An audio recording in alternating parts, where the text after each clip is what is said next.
আসসালামু আলাইকুম। Family card সম্পর্কে আজকে জানব। বর্তমান সরকারের নির্বাচন পূর্ব প্রতিশ্রুতি ছিল ফ্যামিলি কার্ড প্রদান। আগামী 10ই মার্চ 2026 সাল থেকে 14টি উপজেলায় ফ্যামিলি কার্ড প্রদানের কার্যক্রম শুরু হবে। প্রতিটি ফ্যামিলি কার্ডে 2500 টাকা করে প্রদান করা হবে। আসুন অনলাইনে কিভাবে ফ্যামিলি কার্ড পাওয়ার আবেদন করা যায় সে সম্পর্কে জেনে নিই। অনলাইনে ফ্যামিলি কার্ডের আবেদন করতে গুগল সার্চ অপশনে গিয়ে tcbseba.com লিখে সার্চ করতে হবে।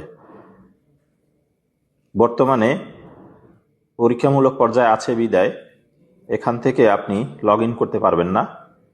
পরবর্তীতে এটি সারা দেশব্যাপী চালু হলে তখন এখান থেকে আবেদন করে লগ ইন করতে পারবেন।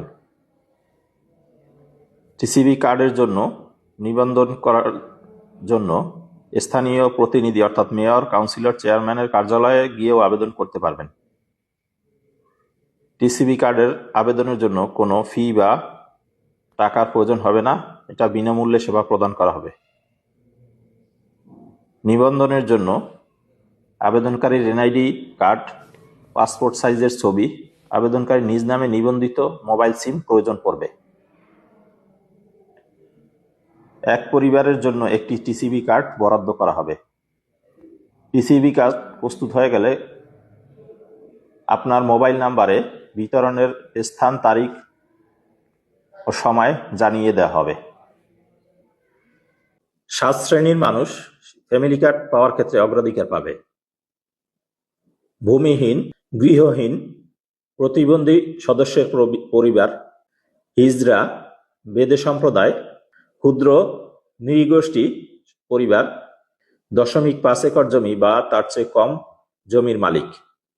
6 শ্রেণীর মানুষ কার্ড পাবেন না। পরিবারের কেউ যদি পেনশনভোগী হয়, বাড়িতে এসি ব্যবহারকারীরা, পরিবারের কেউ যদি সরকারি চাকরিজীবী হয়, গাড়ি সহ বিলাসবহুল সম্পদের মালিক হলে, বাণিজ্যিক লাইসেন্স থাকলে, বড় ব্যবসা থাকলে তারা কার্ড পাবেন না। ধন্যবাদ।